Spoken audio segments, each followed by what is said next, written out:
आज हम विपणन प्रबंध के महत्व पढ़ रहे थे और उन्हीं प्रबंध के महत्व में आज हम ग्राहकों के लिए महत्व पढ़ेंगे। इनके कुछ बिंदु आप पढ़ चुके हैं पहले भी, जैसे ग्राहकों को सस्ती और श्रेष्ठ वस्तुओं की प्राप्ति होना, सही मात्रा में उपलब्धि हो जाना, है ना। ऐसे बहुत सारे बिंदु आप पहले पढ़ चुके हैं। कुछ बिंदु और हैं आपके सामने, इन बिंदुओं का आज हम अध्ययन करेंगे। तो उनमें सबसे पहला बिंदु है विक्रय उपरांत सेवाओं का लाभ। विक्रय उपरांत क्या अभिप्राय है इसका? विक्रय के बाद। विक्रय उपरांत का मतलब क्या है? विक्रय के बाद। जब विक्रेता वस्तु को विक्रय कर देता है तो उसके पश्चात वो अपने ग्राहकों को अनेक प्रकार की सेवाएं उपलब्ध कराता है। जैसे वस्तु को घर तक पहुंचाने की सेवा देता है, ठीक है। इसी प्रकार से वस्तु की मरम्मत की सेवा प्रदान करता है।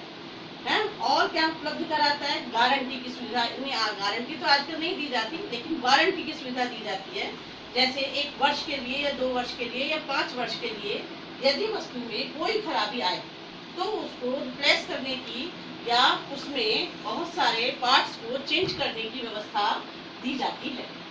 जो विक्रेता या जो व्यवसायी ऐसी सेवाएं उपलब्ध कराता है, ग्राहक उन वस्तुओं से अधिक मात्रा में जुड़ता है, क्योंकि वो हमेशा वस्तु खरीदने से पहले विश्लेषण करके चलता है कि इस वस्तु में हमको कौन कौन सी सुविधाएं प्राप्त हो रही है, कौन कौन सी हमको विक्रय उपरांत की सेवाएं मिल रही हैं।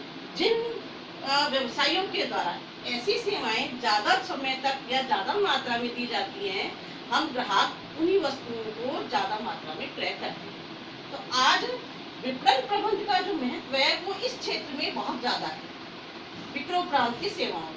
क्योंकि विपणन प्रबंध एक सुदृढ़ ऐसी प्रणाली होती है जिसके माध्यम से व्यवसायी या निर्माता बहुत सारे बहुत सारी सेवाएं अपने ग्राहकों को उपलब्ध कराते हैं ताकि ग्राहक उनकी वस्तुओं से जुड़े रहें। ये पहली बात है। दूसरी है बाजार सूचनाओं की जानकारी।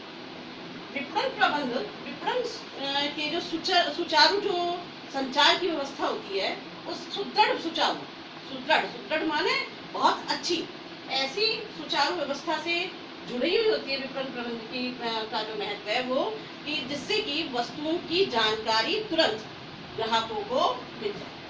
जैसे ही विक्रेता या जैसे ही निर्माता वस्तुओं को बाजार में लाता है, तुरंत उसकी जानकारी विज्ञापन जैसे अनेकों माध्यमों से ग्राहकों को प्राप्त हो जाए, ताकि वो उनको खरीदने के लिए ललायित हो सके, तैयार हो सके। तो बहुत सारे उसके लिए माध्यमों का उपयोग किया जाता है। जैसे मैंने आपको भी जानकारी दी, विज्ञापन आपने देखा होगा। मैं एक उदाहरण आपको दूं कि जैसे ही ओप्पो का फोन बाजार में आया था, वैसे ही बहुत सारा उसके आने से पहले आक्रामक ढंग से उसके विज्ञापन, उसके प्रचार प्रसार होना प्रारंभ हो गया था। यानी आक्रामक का मतलब है बहुत सारे माध्यमों का विज्ञापन के बहुत से जो माध्यम है उनका उसमें उपयोग किया जाने लग गया था पहले, और वस्तु आई थी बाजार में बाद में, है ना। आपने देखा होगा बहुत सारी जगह जगह पर आपने विज्ञापन के जो बैनर्स है या जो हम कहें कि होर्डिंग्स है या हम कहें कि वो ऐसे छतरी लगा करके जो लोग बैठे होते हैं, उनको टैगिंग कहा जाता है, उनके माध्यमों से, ऐसी तरह से टीवी, रेडियो, इनके माध्यमों से या हम पंपलेट के माध्यम से, ये इस तरह से बहुत सारे तरीके होते हैं जिनके द्वारा अनेक माध्यमों का उपयोग करके और वस्तु की जानकारी पहले ही ग्राहक तक पहुंचा दी। तब उसके लिए ग्राहक क्या हो गया था? आकर्षित हो गया, और जैसे ही बाजार में वो फोन आया, तुरंत लोगों ने उसको खरीदना प्रारंभ कर दिया। यानी मार्केटिंग उसने पहले ही कर ली, खरीदार उसने पहले ही तैयार कर लिए और वस्तु को बाद में बाजार में उतारा गया। तो ये क्या है? एक सुदृढ़ संचार व्यवस्था है जिसके द्वारा वस्तु की जानकारी ग्राहक तक पहुंचाई जाती है। तो ये जो विपणन प्रबंध है, विपणन प्रबंध क्या कर रहा है? ग्राहक को उसकी जानकारी उपलब्ध करा रहा है। तीसरा पॉइंट हमारे सामने आता है यथा समय वस्तुओं की उपलब्धि। यथा समय का मतलब क्या है? जिस समय ग्राहक को उस वस्तु की आवश्यकता होती है, उस समय वो वस्तु उपलब्ध कराना, ये विक्रेता के लिए महत्वपूर्ण होता है। अगर वो ऐसा नहीं कर पाता है तो दूसरे जो व्यवसायी हैं, दूसरे जो विक्रेता हैं, वो उसका लाभ उठा लें। तो सुदृढ़ जो विपणन प्रबंधन व्यवस्था है वो क्या कर रही है, सही समय पर जब ग्राहक को उसकी आवश्यकता है उस समय पर वस्तु को उपलब्ध कराने में सहायता करता है।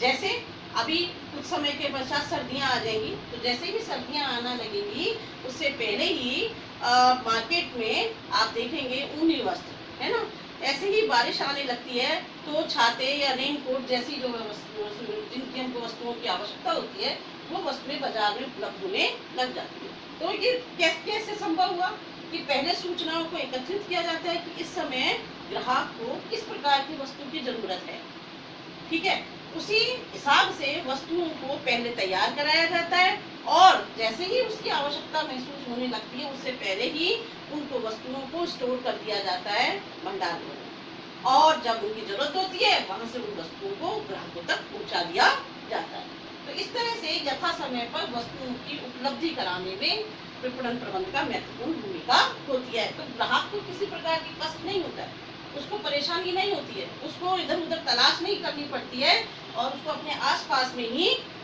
जो जरूरत की वस्तु है वो प्राप्त हो जाती है। इसी तरह से यथा स्थान पर वस्तुओं की उपलब्धि हो। यथा स्थान से क्या अभिप्राय है, जिस स्थान पर उसकी जरूरत है।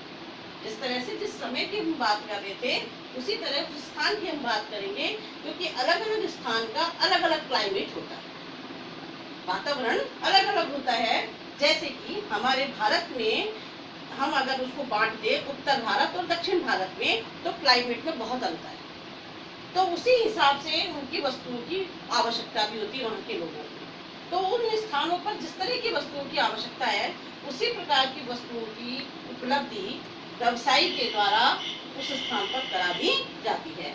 ये भी संभव किससे हो पाता है, विपणन प्रबंध से। सुदृढ़ विपणन प्रबंध के द्वारा ही ये संभव हो पाता है कि जिस स्थान पर जिस प्रकार की वस्तु की आवश्यकता है उसी स्थान पर वैसी ही वस्तु उपलब्ध कराई जा सके। तो बच्चों आज के इस सेशन में हमने ये टॉपिक्स को क्लियर किया। नेक्स्ट सेशन में हम नेक्स्ट टॉपिक को पढ़ेंगे। तब तक के लिए नमस्ते आपको। थैंक यू वेरी मच बच्चों।